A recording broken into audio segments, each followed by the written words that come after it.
बच्चों, पिछले क्लास में हम लोगों ने इलेक्ट्रोलाइट्स को समझा। बच्चों, इस क्लास में हम लोग Arrhenius theory of electrolytic dissociation ये पढ़ेंगे। तो आज का जो टॉपिक है बच्चों वो है Arrhenius theory Arrhenius theory of electrolytic dissociation electrolytic dissociation.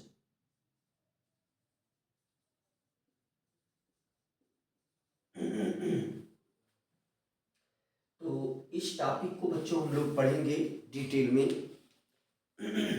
Ionic equilibrium हम लोग पढ़ रहे हैं। तो बच्चों, यहाँ समझने वाला पॉइंट ये है कि आर्हेनियस ने बहुत सारी इलेक्ट्रोलाइट की कंडक्टिविटी की स्टडी की और उसके बाद ये थ्योरी दिया।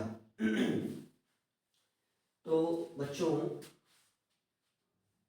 After study on the conductivities of different electrolyte, after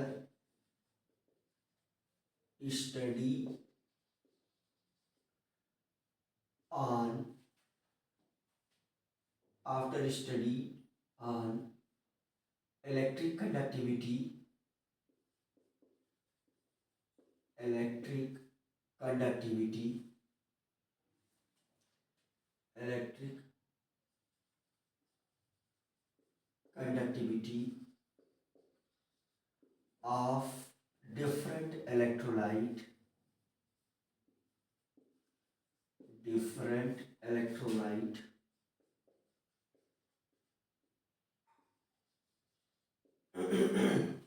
Arrhenius proposed this theory.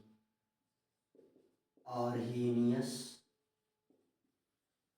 proposed this theory.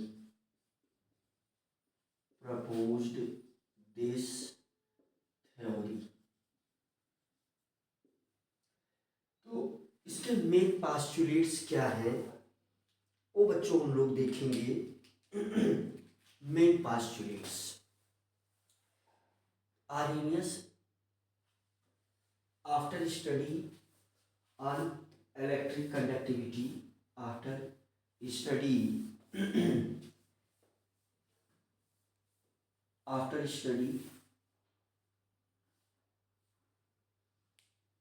on electric conductivity of different electrolyte, Arrhenius proposed this theory. Main postulates इस theory की क्या थे बच्चों, हम लोग फटाफट देख लेते हैं। तो मेन पास्चुलेट्स, तो इस थ्योरी का मेन पास्चुलेट्स बच्चों ये था कि अगर किसी इलेक्ट्रोलाइट को हम वाटर में डिजॉल्व करते हैं तो वो अपने आयंस में डिसोसिएट हो जाता है। फर्स्ट पॉइंट ये था, if we dissolve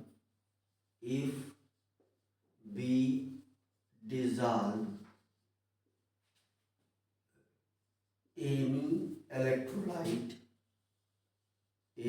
electrolyte in water or any suitable solvent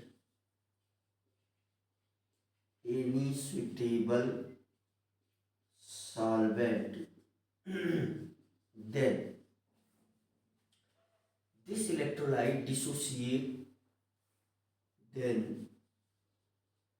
this electrolyte dissociate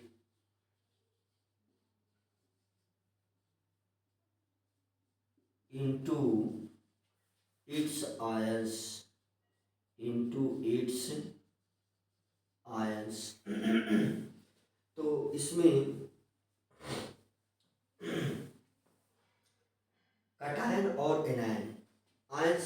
क्या क्या होगा बच्चों, आयंस में होगा कटायंस और एनायंस। दूसरे पॉइंट में आर्हेनियस ने ये बताया, सेकंड पॉइंट में बच्चों आर्हेनियस ने ये बताया सेकंड पॉइंट में मैं सेकंड पॉइंट यहाँ लिखूंगा जिससे ये चीज़ें आपको साफ साफ दिखती रहें, आप लिखते भी रहें और सुनते भी रहें। कुछ पॉइंट नोट कर लेने से समझ में बातें आ जाती हैं। दूसरा पॉइंट, सेकंड पॉइंट में इन्होंने बताया कि जो ये डिसोसिएटेड आयंस हैं और अनडिसोसिएटेड इलेक्ट्रोलाइट है ना, उसके बीच में जो डिसोसिएटेड आयंस हैं और जो अनडिसोसिएटेड इलेक्ट्रोलाइट्स हैं उसके बीच में एक समय के बाद इक्विलिब्रियम इस्टेब्लिश हो जाता है ना। तो after some time, second point, after some time, after some time an equilibrium is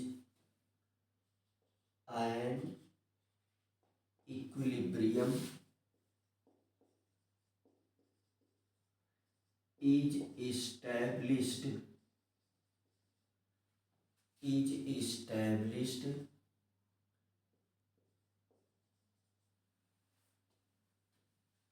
between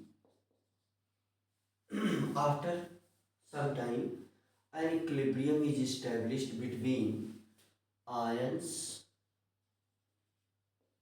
and undissociated electrolytes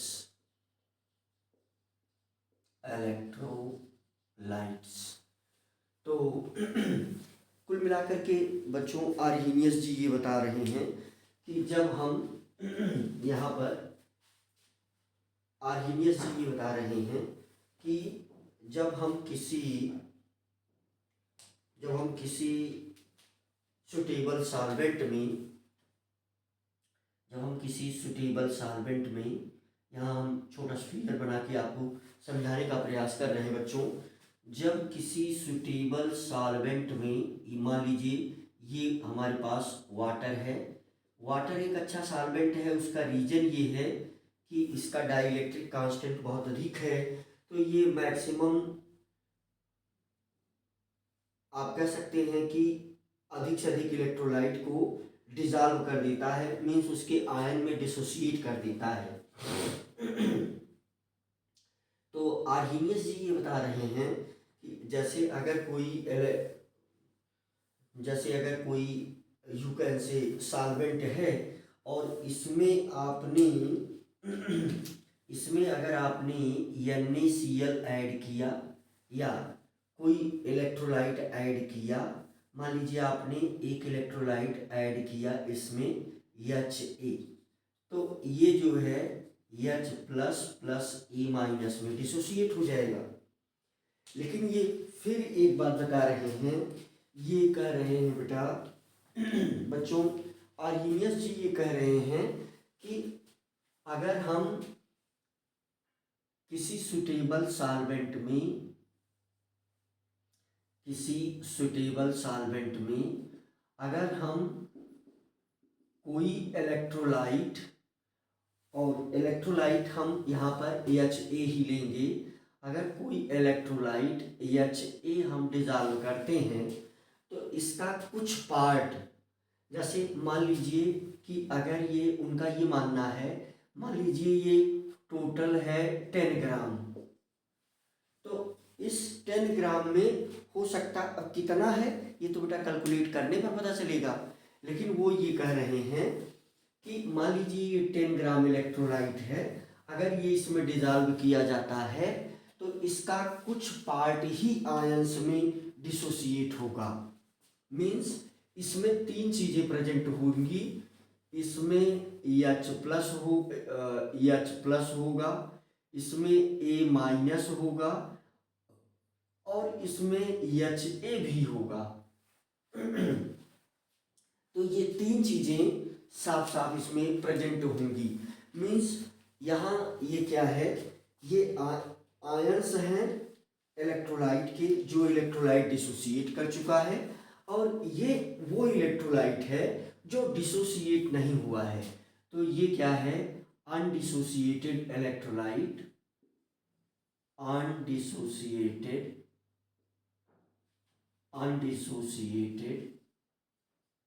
electrolyte. और ये क्या है, आयंस हैं इलेक्ट्रोलाइट के। तो ये दोनों क्या हैं, आयंस है ना, ये दोनों आयंस हैं, आयंस ऑफ इलेक्ट्रोलाइट। तो इलेक्ट्रोलाइट, तो आर्यनियस साहब ये बता रहे हैं कि इन दोनों के बीच में एक समय के बाद इक्विलिब्रियम इस्टेब्लिश हो जाएगा। तो वो जो इक्विलिब्रियम इस्टेब्लिश होगा तो उसके लिए एक इक्विलिब्रियम कांस्टेंट भी होगा, जिसको हम डिसोसिएशन कांस्टेंट भी बोलेंगे। तो ये बता रहे हैं कि थर्ड पॉइंट में ऐसा होने से, थर्ड पॉइंट में हम लिख सकते हैं कि ये जो हमारे पास है HA, ये डिसोसिएट होगा H प्लस A माइनस में। अब जब T इज इक्वल टू 0 होगा, है ना, तो यहाँ से इक्विलिब्रियम कांस्टेंट हम लिख सकते हैं। यहाँ से जब टाइम जो है 0 होगा तो HA का कुछ कंसंट्रेशन होगा, जो भी हो, मान लेते हैं C है, और फिर इसका 0 रहेगा, फिर इसका 0 रहेगा।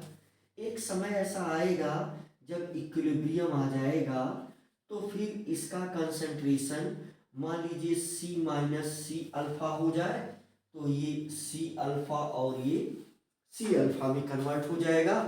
तो आर्यनियस साहब कह रहे हैं कि यहाँ इक्वेशन लिखी जा सकती है कि K equilibrium is equal to concentration of H plus divided by concentration of A minus multiplied by and divided by concentration of HA divided by concentration of HA। Means उनका ये मानना है कि जब भी हम किसी इलेक्ट्रोलाइट को इसमें डिजॉल्व करेंगे सुटेबल सॉल्वेंट में, इसमें पहले से क्या है, सॉल्वेंट है, पहले से क्या है, सॉल्वेंट है, और ये क्या है हमारे पास, इलेक्ट्रोलाइट है, ये क्या है, इलेक्ट्रोलाइट है। तो उनका ये मानना है कि इसका कुछ ही अमाउंट डिसोसिएट होगा, कुछ अमाउंट डिसोसिएट नहीं होगा। तो आइए हम लोग आगे देखते हैं। तो आर्यनियस साहब ये कह रहे हैं, अब हम अगला पॉइंट यहाँ लिखेंगे 4th नंबर के पॉइंट में। आर्यनियस साहब ये कह रहे हैं कि कोई, जब हम इलेक्ट्रोलाइट को सुटेबल सॉल्वेंट में हम मिला देते हैं तो ये इलेक्ट्रोलिटिक सॉल्यूशन मिलता है हमें।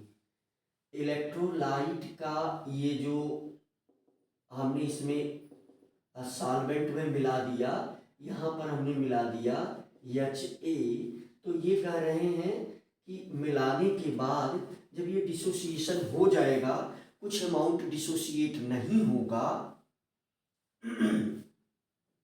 कुछ अमाउंट डिसोसिएट नहीं होगा, तो यहाँ से ये हमें प्राप्त होगा इलेक्ट्रोलिटिक सॉल्यूशन, इलेक्ट्रोलिटिक सॉल्यूशन हमको मिलेगा।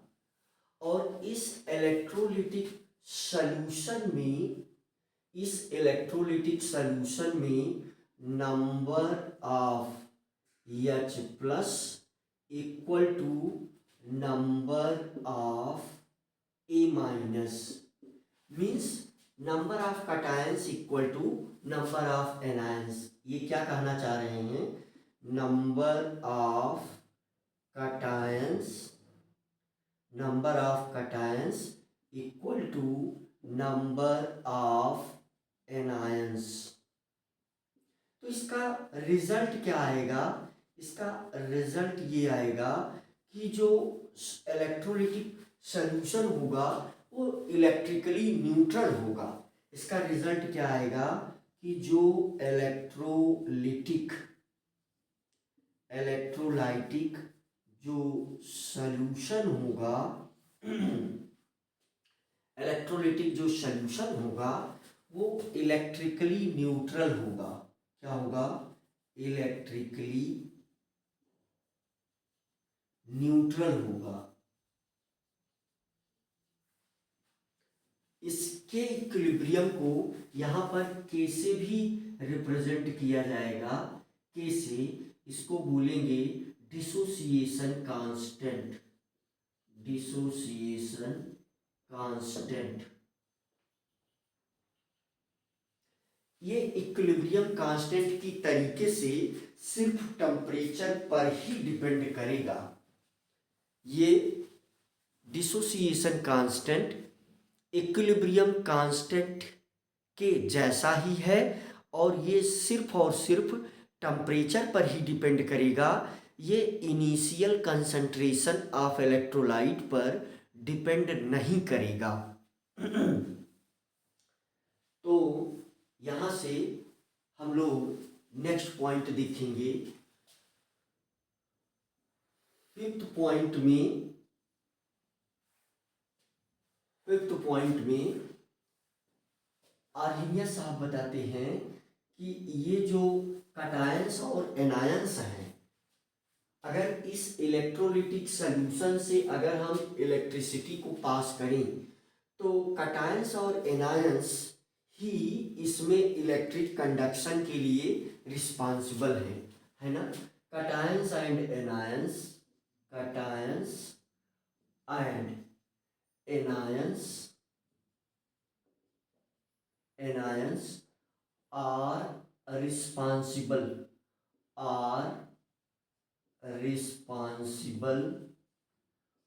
for electric conduction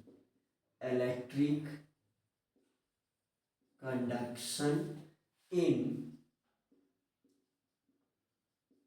electrolytic solution,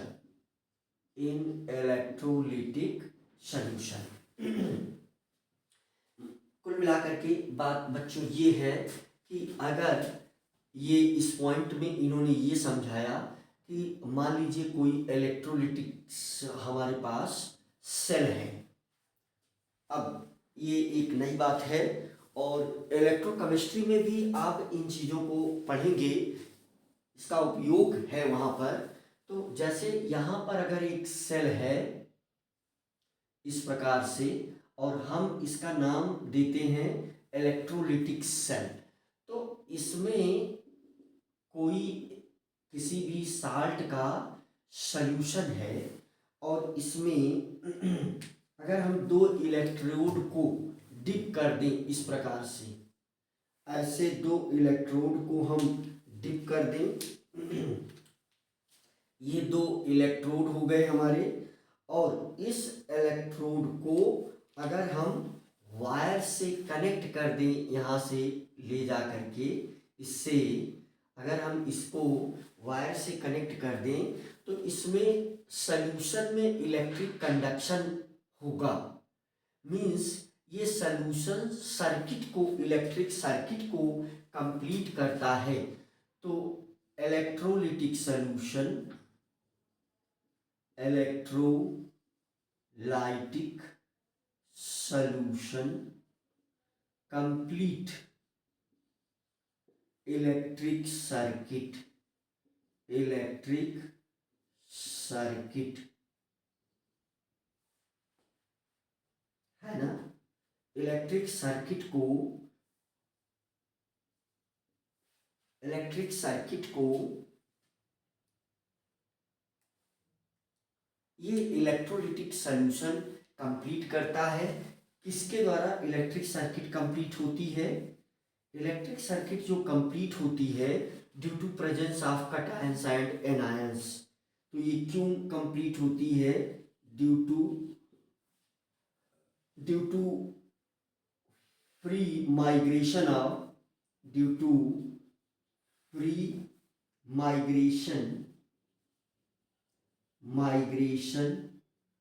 of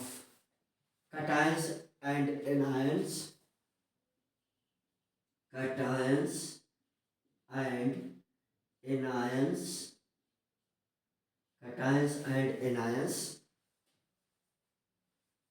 due to free migration of cations and anions toward opposite electrode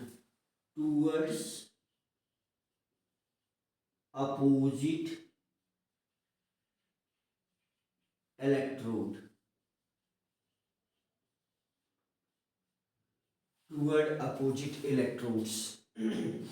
तो बच्चों हम लोग जो है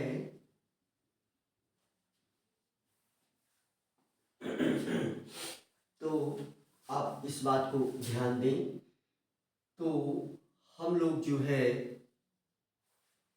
हम लोगों ने ये बात समझा कि जो इलेक्ट्रोलाइट है अगर वो सुटेबल सॉल्वेंट में डिसॉल्व किया जाता है तो वो पूरा सॉरी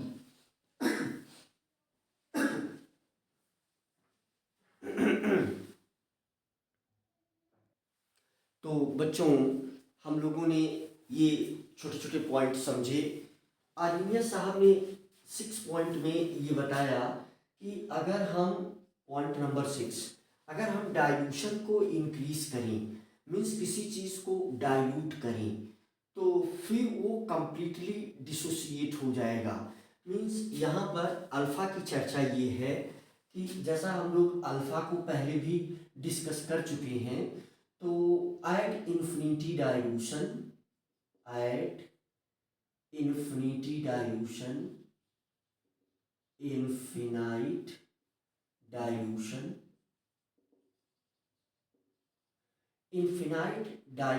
पर जो अल्फा है वो 1 को अप्रोच करता है।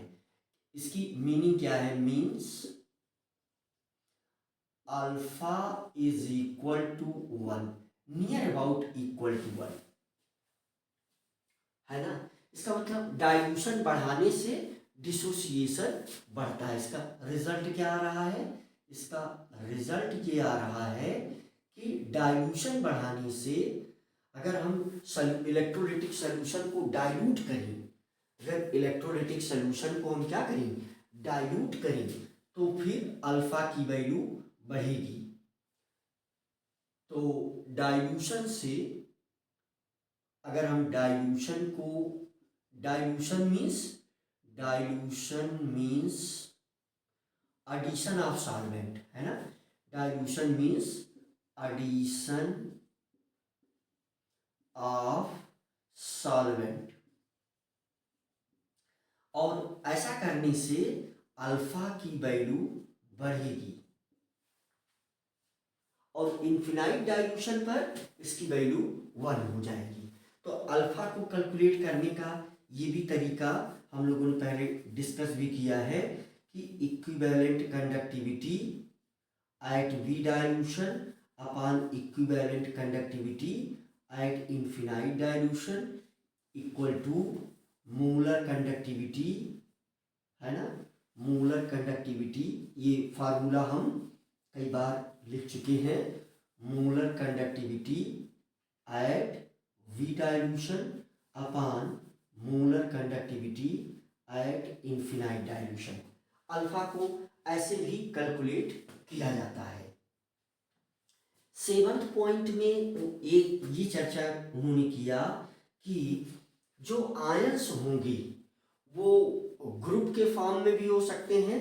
देखिए जो कैटायंस और एनायंस हैं जो कैटायंस हैं या एनायंस हैं, कैटायंस एंड एनायंस,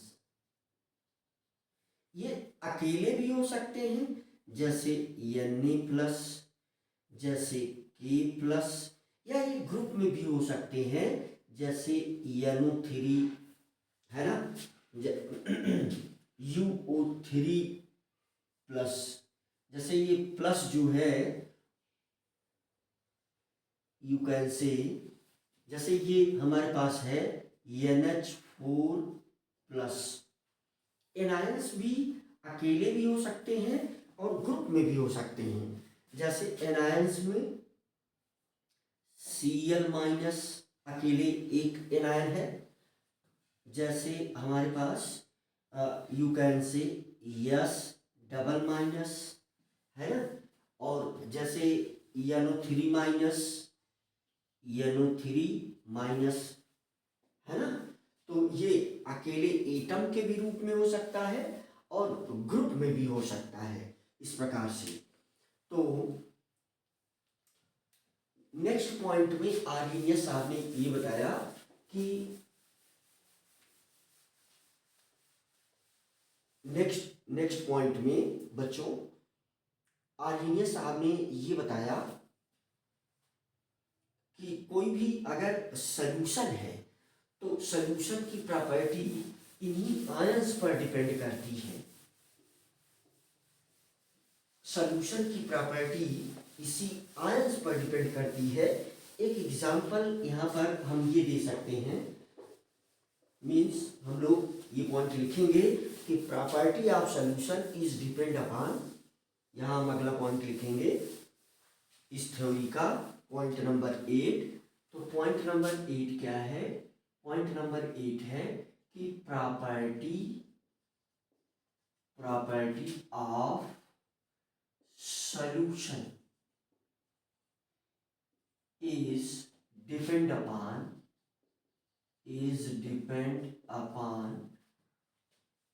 ions। तो ये आयंस पर प्रॉपर्टी डिपेंड करती है, जैसे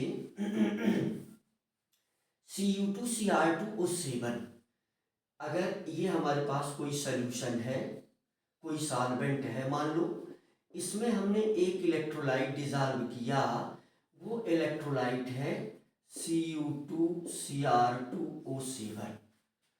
तो इसमें जो हमने कहा कि सब तो डिसोसिएट होगा नहीं, तो इसमें क्या क्या प्रेजेंट होगा? इसमें प्रेजेंट होगा Cu2+, इसमें प्रेजेंट होगा Cr2O7-, और इसमें कुछ अमाउंट जो अनडिसोसिएटेड होगा Cu2Cr2O7 भी प्रेजेंट होगा। तो इसका कलर ब्लू है और इसका कलर ऑरेंज है। तो इस सॉल्यूशन का कलर ग्रीन होता है। इन दोनों कलर के मिक्स होने से कलर ऑफ सॉल्यूशन ग्रीन होता है। Colour of solution is green. Colour of solution क्या है? ग्रीन है ना। तो इस पॉइंट की चर्चा आर्हेनियस के कंसेप्ट से की जा सकती है, राइट। तो बच्चों ये कुछ पॉइंट्स थे जिसको आर्हेनियस साहब ने बताया। जब हम किसी इलेक्ट्रोलाइट को डिसॉल्व करते हैं किसी सुटेबल सॉल्वेंट में, तो ये सब फेनोमेना मिलती हैं। अब इस थ्योरी की लिमिटेशन ये थी कि ये हमेशा सॉल्वेंट की ही बात करते हैं। तो ये थ्योरी ये नहीं बता पाई कि जो आयनिक यू कैन से जो स्ट्रांग इलेक्ट्रोलाइट होते हैं वो मोल्टेन स्टेट में भी इलेक्ट्रिक को कंडक्ट करते हैं।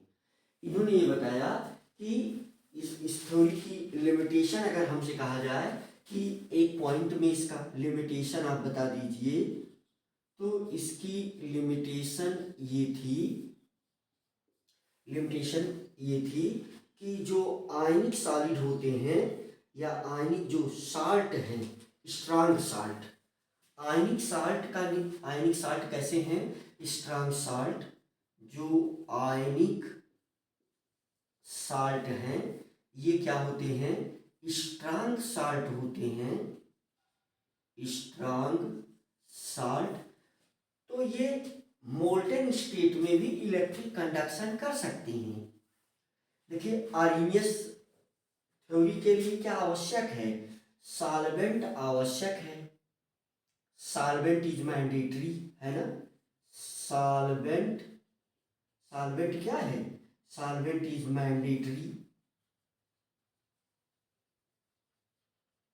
मैंडेटरी, लेकिन जो आयनिक साल्ट, स्ट्रांग साल्ट है, उसमें आयंस के फॉर्म में कॉन्स्टिट्यूएंट पार्टिकल प्रेजेंट होते हैं। तो constituent particles present in ionic form, constituent particles are present in ionic form, और ये मोल्टेन स्टेट में इलेक्ट्रिक कंडक्शन कर सकते हैं। इस चीज को आर्हेनियस द्वारा एक्सप्लेन नहीं किया गया। In molten state they can conduct electricity, in molten state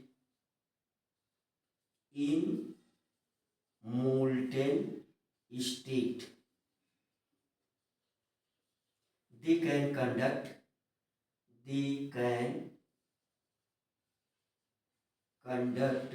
electricity।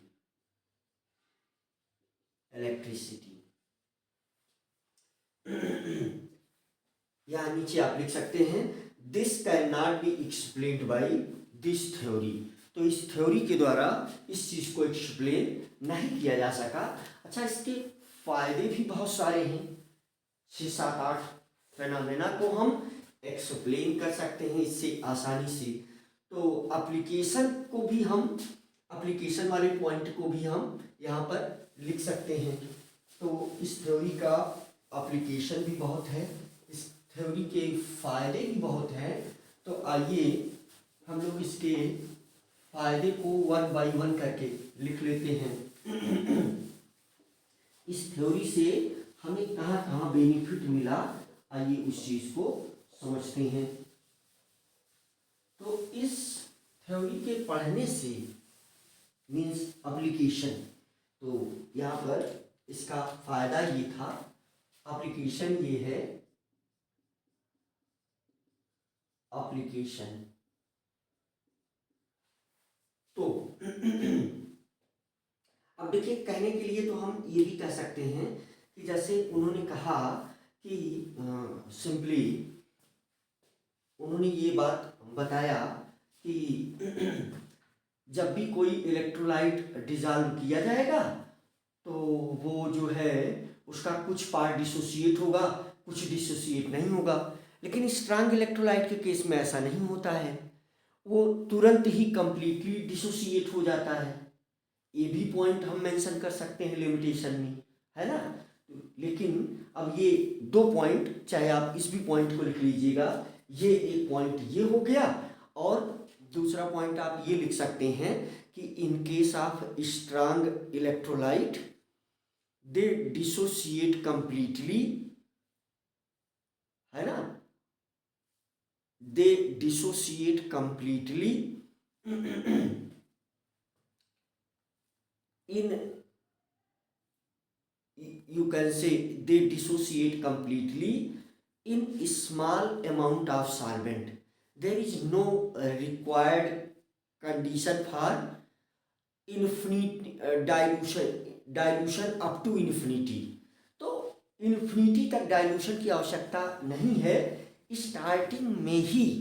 फिर से हम इस बात को रिपीट कर दें कि हम ये कह सकते, जैसे आर्हेनियस साहब ने कहा कि हम किसी इलेक्ट्रोलाइट को अगर हम मिलाते हैं उसका कुछ पार्ट डिसोसिएट होगा, कुछ नहीं डिसोसिएट होगा।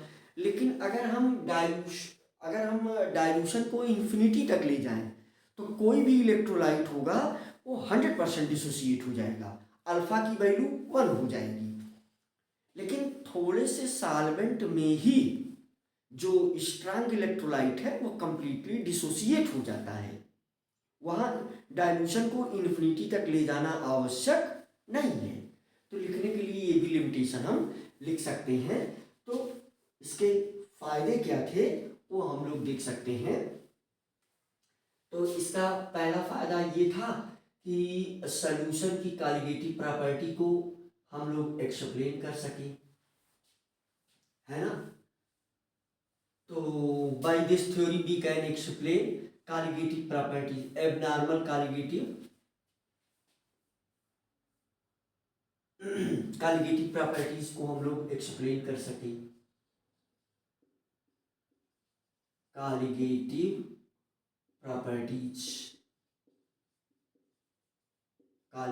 प्रॉपर्टीज को हम लोग एक्सप्लेन कर सकें। ये कॉलिगेटिव प्रॉपर्टीज 4 होती हैं। ये 4 कॉलिगेटिव प्रॉपर्टीज होती हैं। जैसे ये है पहला है आपका colligative property osmotic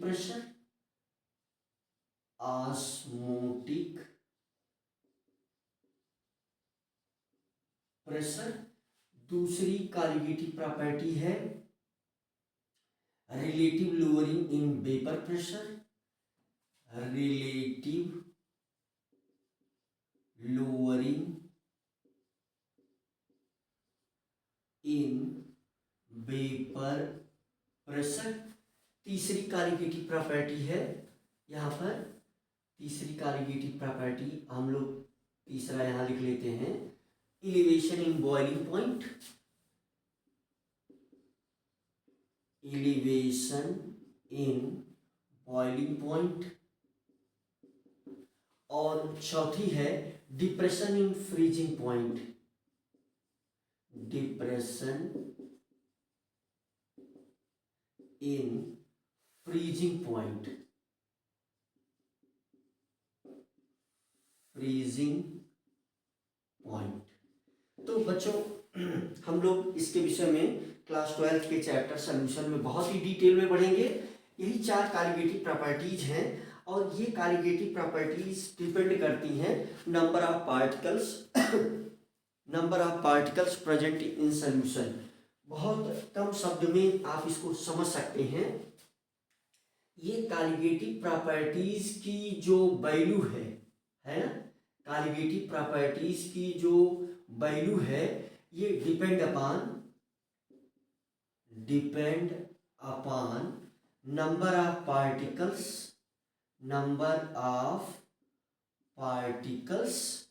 in solution. अब मैं बहुत ही आराम से इस बात को आपको समझा ले जाऊंगा कि जैसे नंबर ऑफ पार्टिकल को निकालने का जो हमारे पास तरीका था तो वो आवोगाड्रो में हम लोगों ने समझा था। लेकिन जैसे बात को जरा सा समझें, जैसे मान लीजिए कि ये इस एग्जाम्पल से आप 100% समझ जाएंगे। आप ध्यान से देखें। जैसे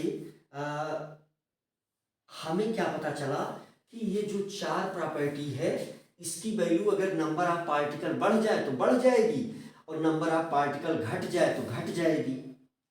चलिए फिर से ये property first, second, third, fourth, इन चारों प्रॉपर्टीज की वैल्यू अगर नंबर ऑफ पार्टिकल बढ़ जाए तो बढ़ जाएगी, अगर घट जाए तो घट जाएगी। जैसे आप सोचिए जरा सा कि अगर ये हमारे पास सुटेबल सॉल्वेंट है, ये हमारे पास सुटेबल सॉल्वेंट है, हमने इसमें मिलाया है हमने इसमें मिलाया है क्या, NaCl। हमने इसमें मिलाया है मान लीजिए 1 मोल NaCl। तो हमें पता है कि इसमें NaCl का जो नंबर है वो आवोगाड्रो नंबर के बराबर है। तो इसमें number of particle Avogadro number के बराबर है।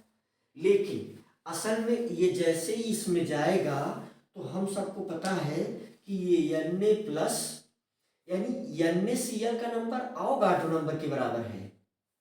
Number of NaCl is equal to number of Avogadro. ये हम सभी को पहले चैप्टर में सिखाया जाता है, लेकिन जैसे ही NaCl इसमें जाएगा ये 100% Na और Cl माइनस में डिसोसिएट हो जाएगा।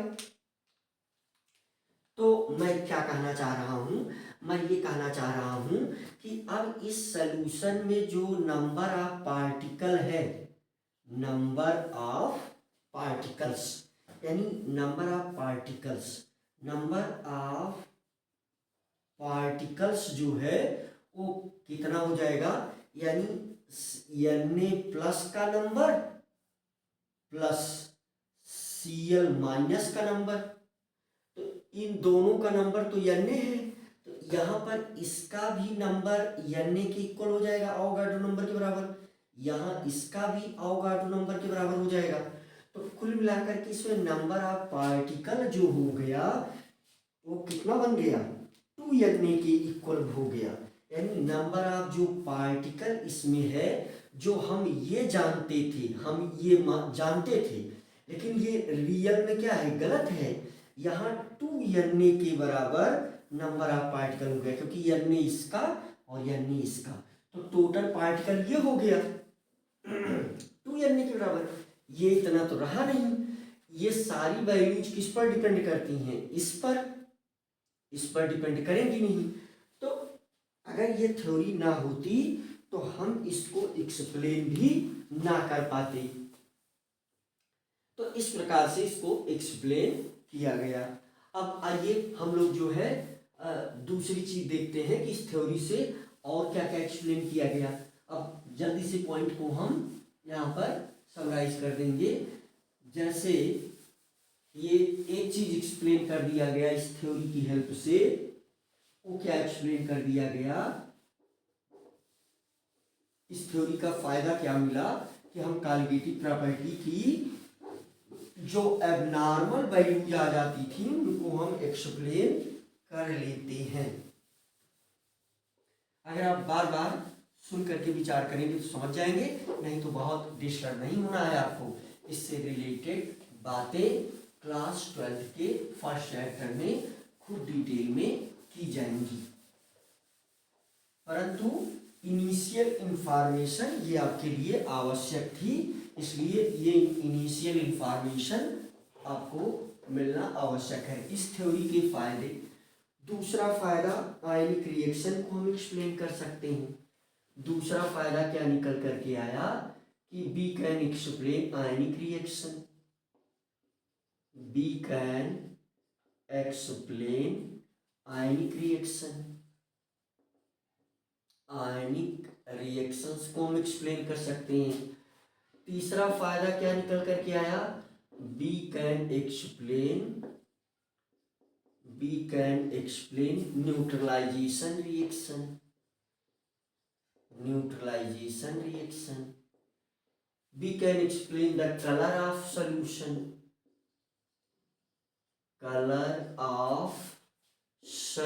को हम एक्सप्लेन कर सकते हैं। पहले हम लोगों ने चर्चा किया है ना, heat of neutralisation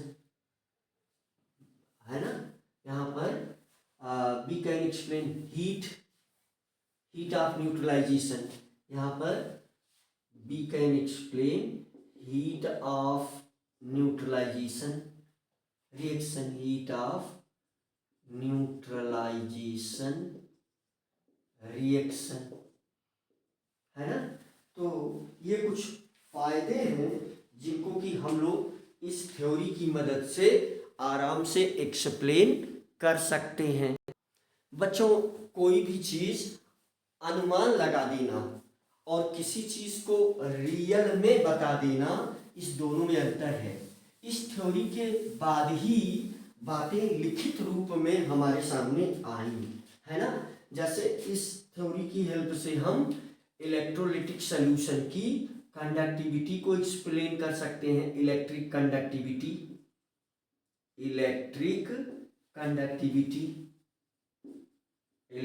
conductivity of electrolytic solution of electrolytic solution, इसको भी एक्सप्लेन कर सकते हैं। एसिड बेस रिएक्शन को एक्सप्लेन कर सकते हैं, एसिड बेस रिएक्शन को एक्सप्लेन कर सकते हैं हम लोग, है ना, एक्सप्लेन कर सकते हैं। इलेक्ट्रोलिसिस को एक्सप्लेन किया जा सकता है, इलेक्ट्रोलिसिस को एक्सप्लेन किया जा सकता है। तो आपने देखा कि बहुत सारे फायदे इस थ्योरी से मिले। मान लीजिए भाई कोई भी चीज़ कंप्लीट नहीं होती, उसमें छोटे मोटे लिमिटेशन हैं, तो वो लिमिटेशन नेग्लिजिबल है, फायदे हमें बहुत ज़्यादा हैं, तो हमें अपने फायदे से मतलब है। तो इसी पर बेस्ड ऑस्टवाल्ड डाइल्यूशन लॉ है। तो आइए हम लोग देखते हैं ऑस्टवाल्ड डाइल्यूशन लॉ क्या है, और ऑस्टवाल्ड डाइल्यूशन लॉ के कुछ क्वेश्चन हम लोग देखेंगे। तो आइए हम लोग देखते हैं ऑस्टवाल्ड डाइल्यूशन लॉ।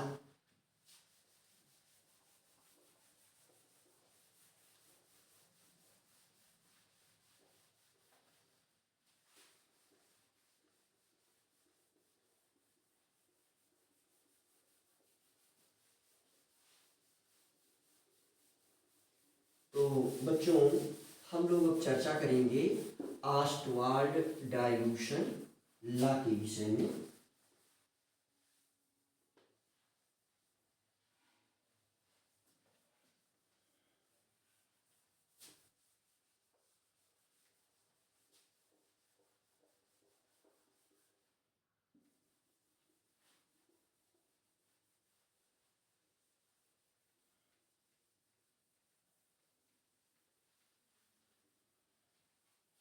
हम लोग डिस्कस करेंगे ऑस्टवाल्ड डाइल्यूशन लॉ।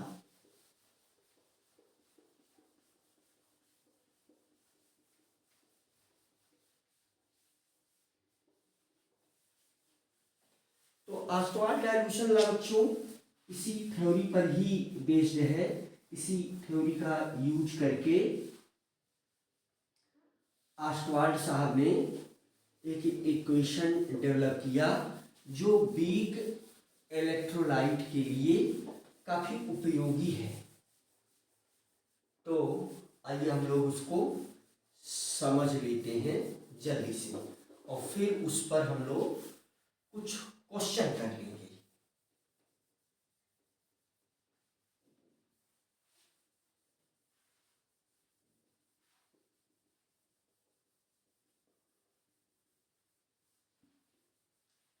ओके, तो हम लोग देखते हैं ऑस्टवाल्ड डाइल्यूशन लॉ।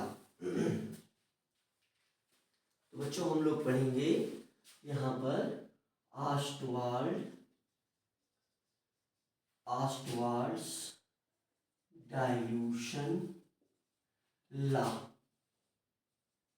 बच्चों जैसा हमने कहा कि किसी चीज़ का अनुमान लगा देना और किसी थ्योरी या किसी प्रिंसिपल के विषय में उसको लिखित रूप से दे देना, दोनों में फर्क है। साइंस इसीलिए हमें बहुत प्रिय है कि एग्जैक्ट रिजल्ट देता है और हम रिजल्ट से बहुत खुश होते हैं। तो इसीलिए हर छोटे छोटे पॉइंट को पढ़ने के बाद ही आपको साइंस आप एग्जैक्टली एक्सपीरियंस कर सकते हैं। तो इसलिए अब अगर सोचा जाए तो हम जो पॉइंट पढ़ने जा रहे हैं अभी इसमें पढ़ चुके हैं, लेकिन हमें इस लॉ को भी समझना है। तो पहला पॉइंट तो यही है कि this is based upon Arrhenius theory. तो ये आर्हेनियस थ्योरी पर बेस्ड है। तो पहला पॉइंट तो यही है कि this law is based upon, this law is based upon Arrhenius theory, Arrhenius theory, है ना। तो ये इस पर बेस्ड है। तो ये ला को हम समझेंगे। जैसे हमने लिया एक इलेक्ट्रोलाइट, ऑस्टवाल्ड साहब ने कहा कि जब हम एक इलेक्ट्रोलाइट लेते हैं तो कुछ समय बाद इसमें इक्विलिब्रियम एस्टैब्लिश कर जाएगा,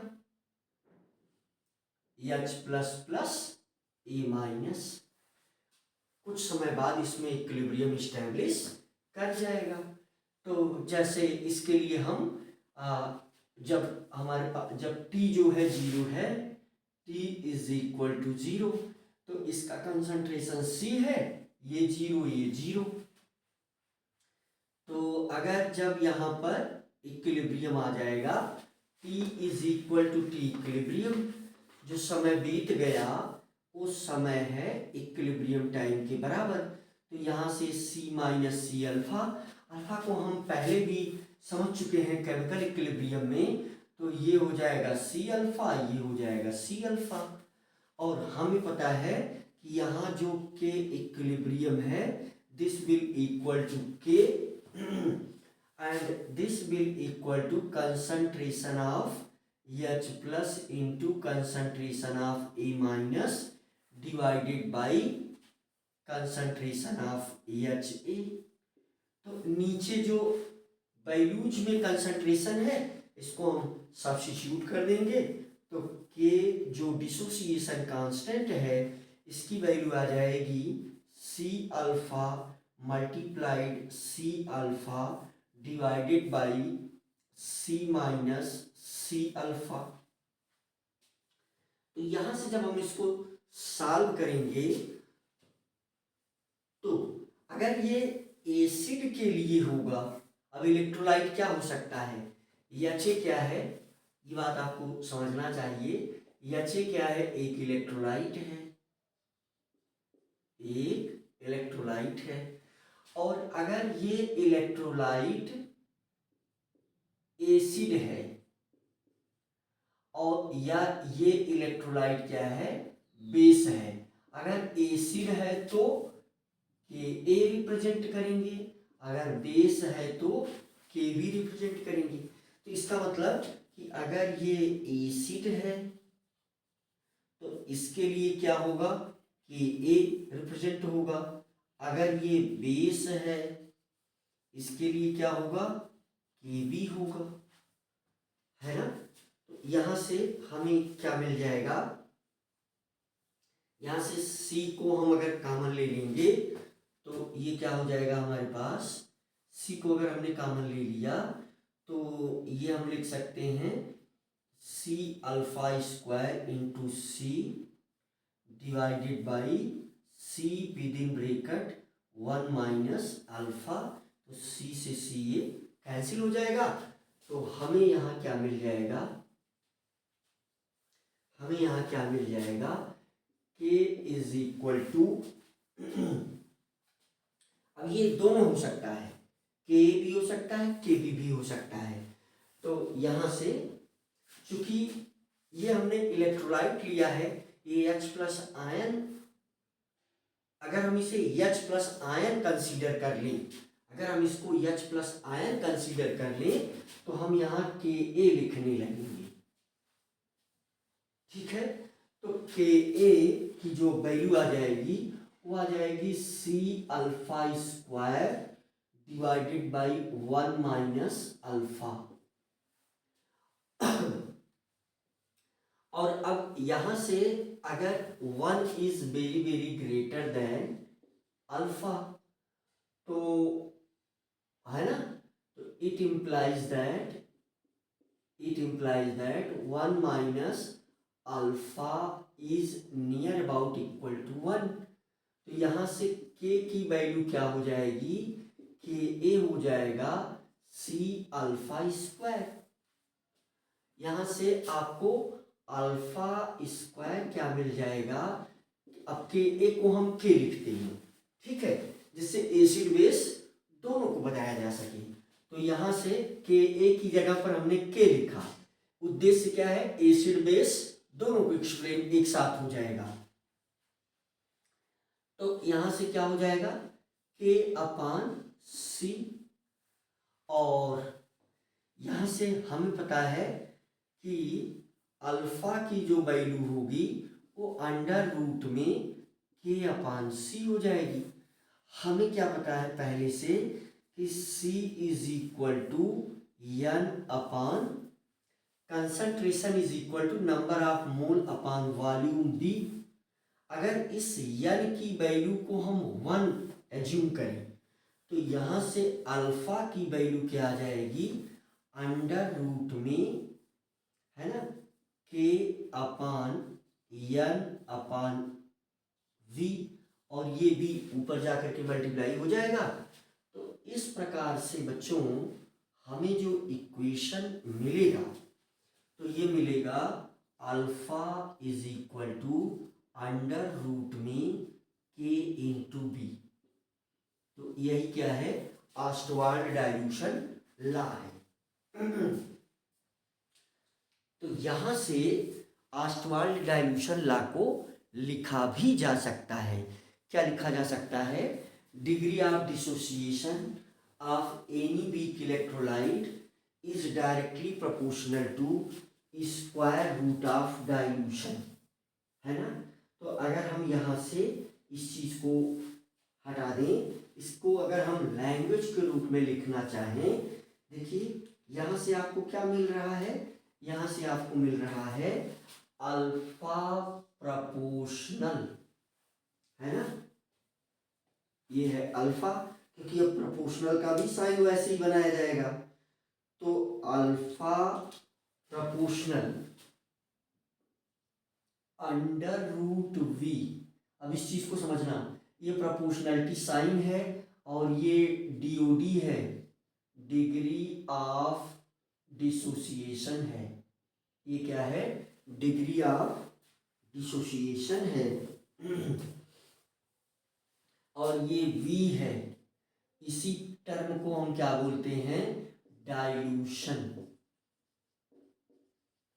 तो इसका मतलब अगर हम इसको डिफाइन करें तो degree of dissociation of any weak electrolyte, अगर हम इसको लिखना चाहें तो हम ऐसे लिख सकते हैं, degree of dissociation, degree of dissociation of any weak electrolyte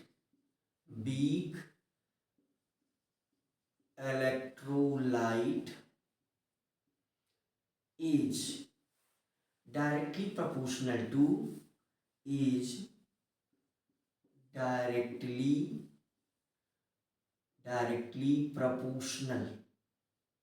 directly proportional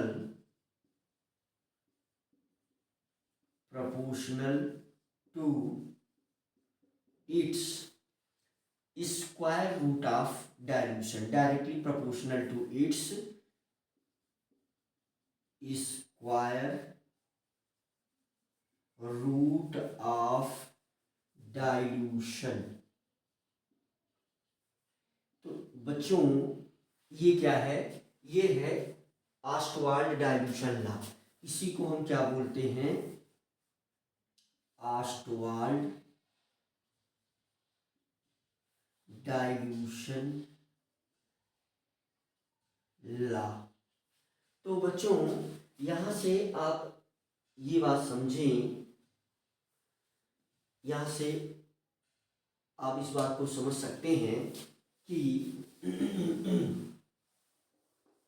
यहां से बच्चों आप इस बात को समझ सकते हैं कि ये जो लॉ है it is applicable only for weak electrolyte, not for strong electrolyte.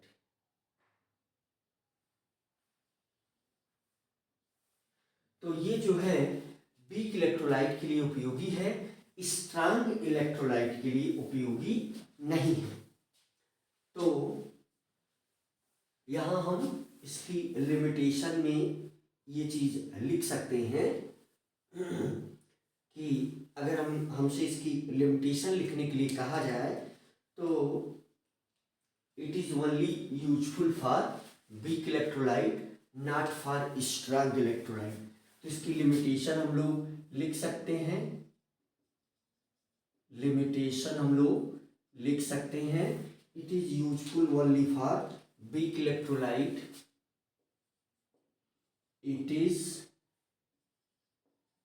Useful only for weak electrolyte, weak electrolyte, not for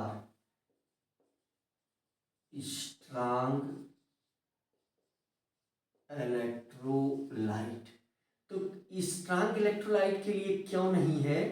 क्योंकि इसमें इक्विलिब्रियम स्टेट आएगा नहीं। स्ट्रॉन्ग इलेक्ट्रोलाइट का जो केस है, तो इसका डिसोसिएशन में इसमें equilibrium, no establishment of equilibrium, no establishment of equilibrium.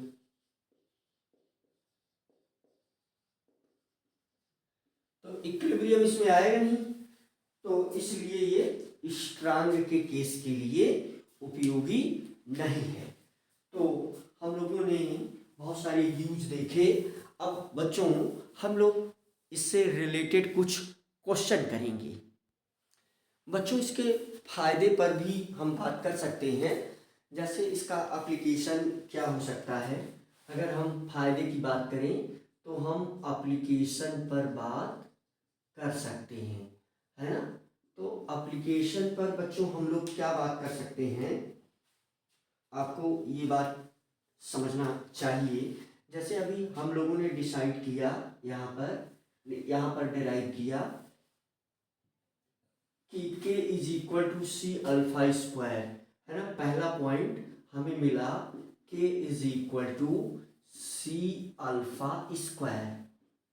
तो यहाँ से अगर दो टर्म पता हो तो तीसरे टर्म को हम आराम से कैलकुलेट कर सकते हैं कि क्या है, डिसोसिएशन कांस्टेंट है, डिसोसिएशन कांस्टेंट है, हम लोग ये बात जानते हैं। सी क्या है, कंसंट्रेशन है, कंसंट्रेशन ऑफ इलेक्ट्रोलिटिक सॉल्यूशन है। अल्फा क्या है, डीओडी है, डिग्री ऑफ डिसोसिएशन है ना। अगर दो टर्म पता है तो तीसरे को हम कैलकुलेट कर लेंगे।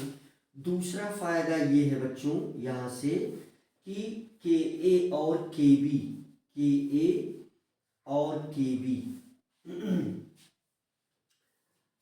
अगर इसकी वैल्यू अधिक होगी, मान लीजिए के ए की वैल्यू अधिक है, ज़्यादा वैल्यू है, तो इसका मतलब कि ए स्ट्रांग एसिड है, स्ट्रांग एसिड है ना। ये कंपैरेटिव एनालिसिस है। अगर के बी मान लीजिए कम है तो हम कहेंगे वीक बेस है, वीक बेस है। तो ये कंपैरेटिव एनालिसिस है, एब्सोल्यूट एनालिसिस नहीं है ना। तो ये वैल्यूज देख करके हम एसिड बेस के नेचर को एक्सप्लेन कर सकते हैं। तो ये जो वैल्यूज होंगी, तो by this values, by the values of this we can explain the nature of acid and base, whether it is strong और वीक, है ना।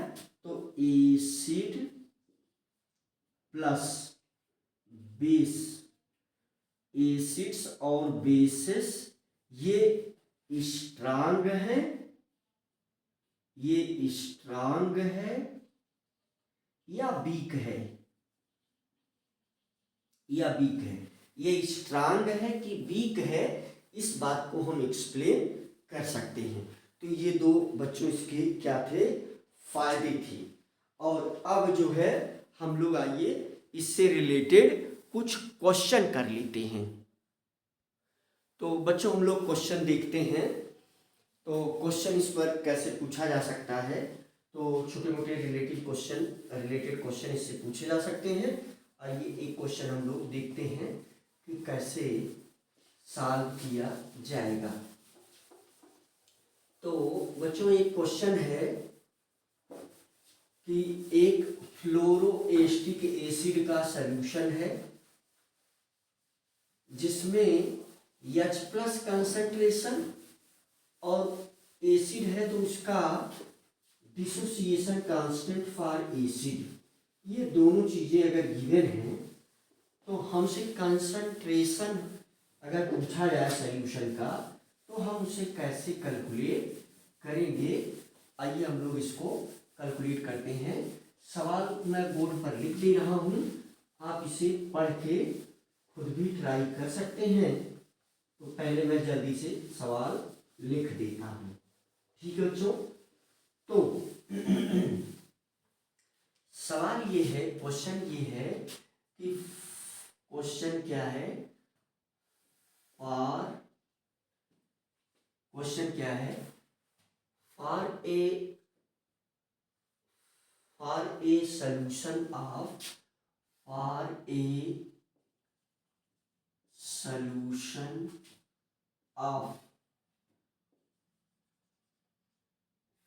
फ्लोरोएसिटिक acid, for a solution of fluoroacetic acid, for a solution of fluoroacetic acid, concentration of H+ ion, solution of fluoroacetic acid, concentration of H+ ions for a solution of fluoroacetic acid, concentration of H+ ions is equal to 1.5 into 10 to the power -3, ये दिया गया है बेटा molarity, है ना, यम, and Ka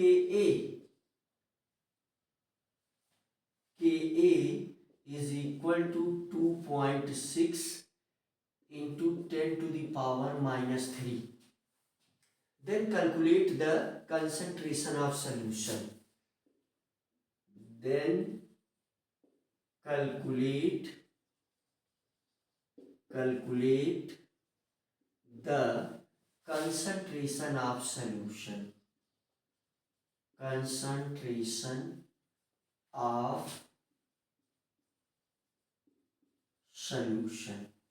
तो ये सवाल बच्चों हमने लिख दिया है, इसे आप कर सकते हैं। बहुत छोटा सा, बहुत इजी क्वेश्चन है। तो बच्चों इस सवाल को आप पढ़ें, क्वेश्चन को पढ़ें और करने का प्रयास करें, और तब तक हम यहाँ इसको मिटा देते हैं, राइट। तो हम लोग इस सवाल को जल्दी से करते हैं, ट्राई करते हैं। छोटा मोटा गुणा भाग है बच्चों, और गुणा भाग करने से हमें नहीं कतराना है, गुणा भाग करने से ही काम बनेगा। तो आइए हम लोग जो है ये गुणा भाग करते हैं।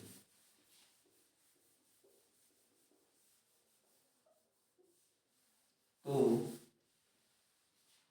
आइए हम लोग इन चीज़ों को समझने का प्रयास करते हैं, कैसे ये क्वेश्चन होगा। मुझे उम्मीद है आपने एक से अधिक बार इसको पढ़ा होगा। तो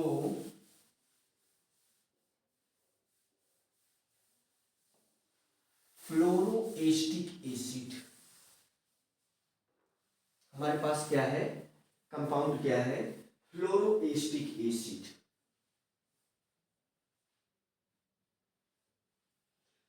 तो बच्चों जो ये सवाल है तो इसका सलूशन कुछ इस प्रकार से है।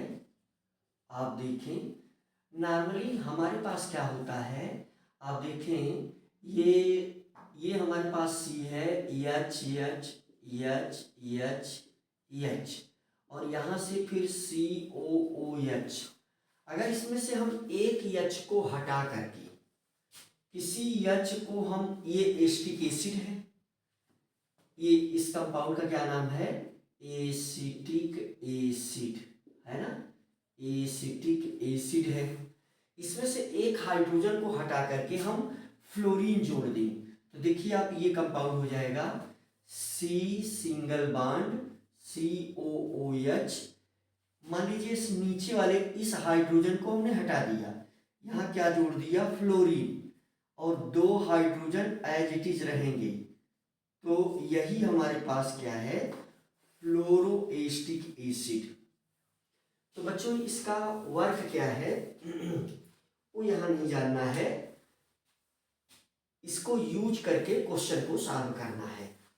तो चलिए हम क्वेश्चन को सॉल्व करते हैं। तो हमारे पास फार्मूला क्या बन करके आया हमारे सामने, CH2FCOOH। ये इलेक्ट्रोलाइट है, ये हमारे पास क्या है, इलेक्ट्रोलाइट है, ये इलेक्ट्रोलाइट है ना, ये क्या है, इलेक्ट्रोलाइट है।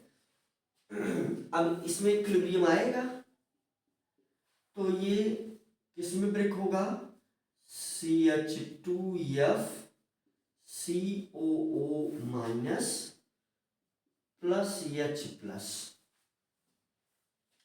ठीक बच्चों, तो यहां पर हम T इज इक्वल टू 0 पर इसका कंसंट्रेशन हम लोग एज्यूम कर लेंगे C। अब जब रिएक्शन हुई ही नहीं है तो ये 0 और ये भी 0 रहेगा। मुझे उम्मीद है ये बातें आपको समझ में आ रही होंगी। और T is equal to T equilibrium पर अगर इसका डिग्री ऑफ डिसोसिएशन हमने कितना मान रखा है, अल्फा। अगर इसका डिग्री ऑफ डिसोसिएशन हमने कितना मान रखा है, अल्फा, तो इसका मतलब ये होगा कि ये हो जाएगा हमारे पास C माइनस सी अल्फा, ये बन जाएगा C अल्फा, ये बन जाएगा C अल्फा। तो हम K को लिख लेते हैं जिसकी वैल्यू गिवन है। यहां पर हम लोग क्या करेंगे, K को लिख लेंगे, इसकी वैल्यू क्या है, गिवन है।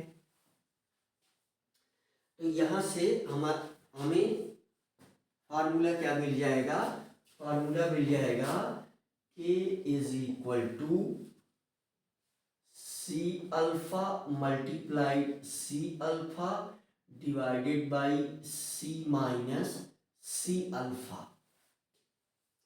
तो यहां से आपको पता है कि K की जो वैल्यू आ जाएगी, अब चूंकि एसिड है तो चलिए हम लोग A ही यूज करते हैं, KA की वैल्यू गिवन भी है यहाँ पर, तो ये हमारे पास बच जाएगा C alpha square upon 1 minus alpha. ठीक है बच्चों, तो ये हमारे पास क्या बच जाएगा, यहां से कि ए की वैल्यू हमारे पास आ जाएगी तो यहां से हमें क्या निकालना पड़ेगा, अल्फा को निकालना पड़ेगा। तो यहां से बच्चों अगर हम इसे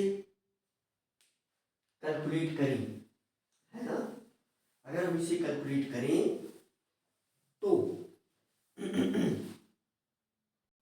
बच्चों अगर हम इसे सॉल्व करते हैं तो जैसा आप देख रहे हैं यहाँ पर एक क्वाड्रेटिक बनेगा जिसमें यू कैन से यहाँ से जो है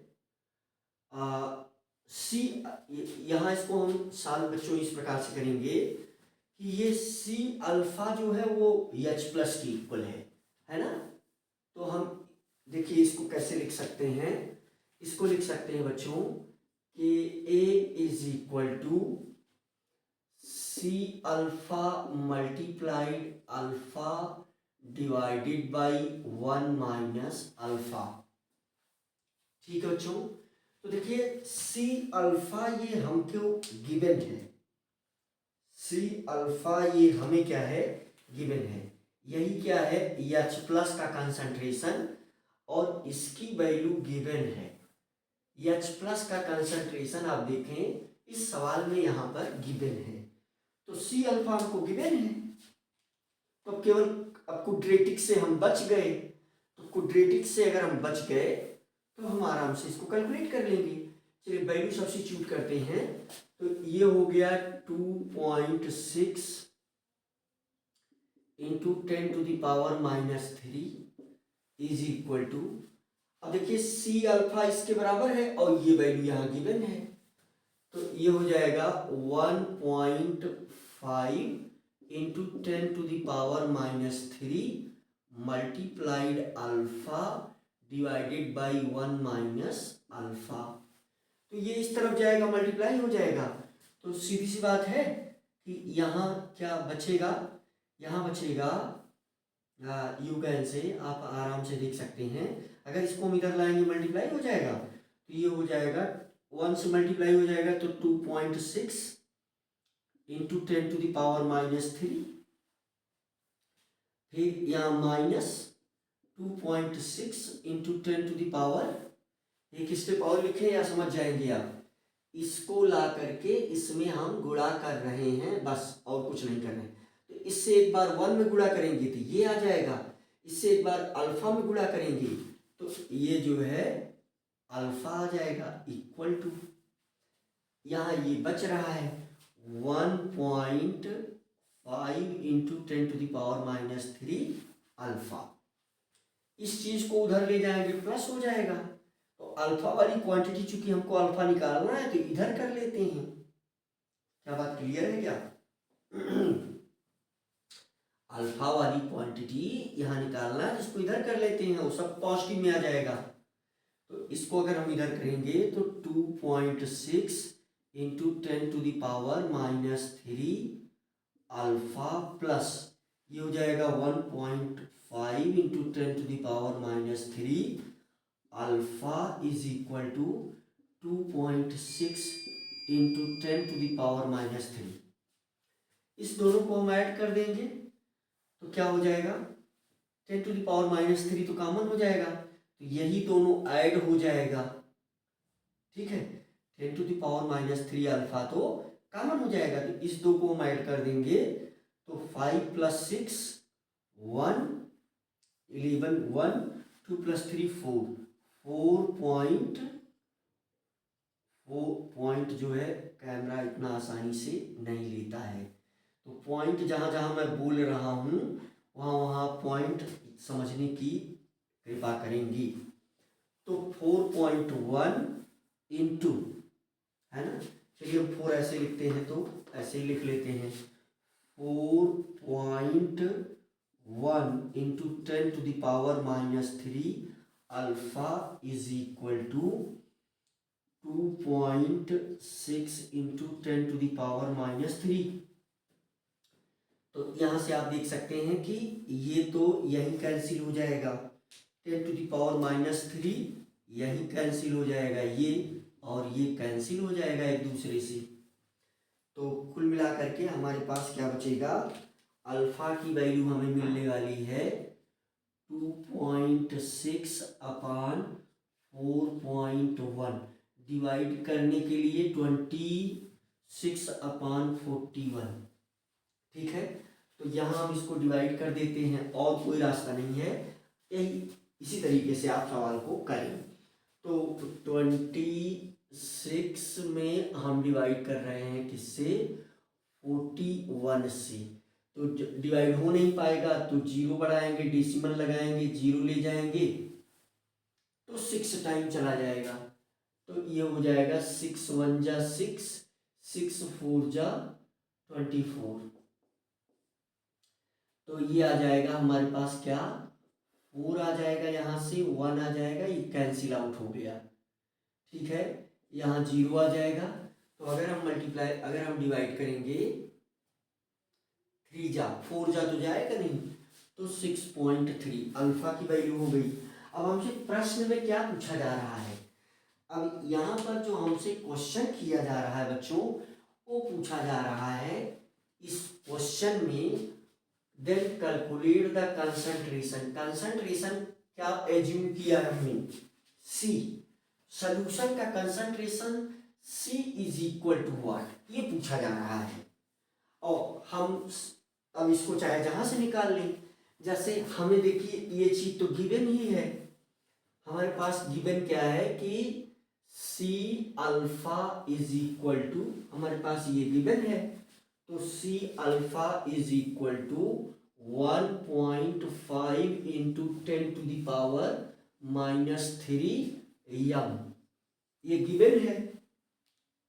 अल्फा क्या है, अल्फा जो है डिग्री ऑफ डिसोसिएशन है।